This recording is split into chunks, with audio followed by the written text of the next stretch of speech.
kinakain ng buhaya ang biktima na si Monelba Sarriol na nakita na lang na patay na sa ilong.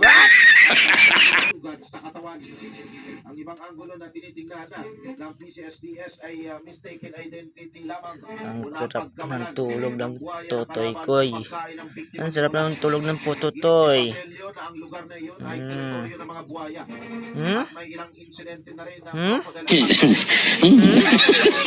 Sarap ng tulog mo dyan, ha? Yes.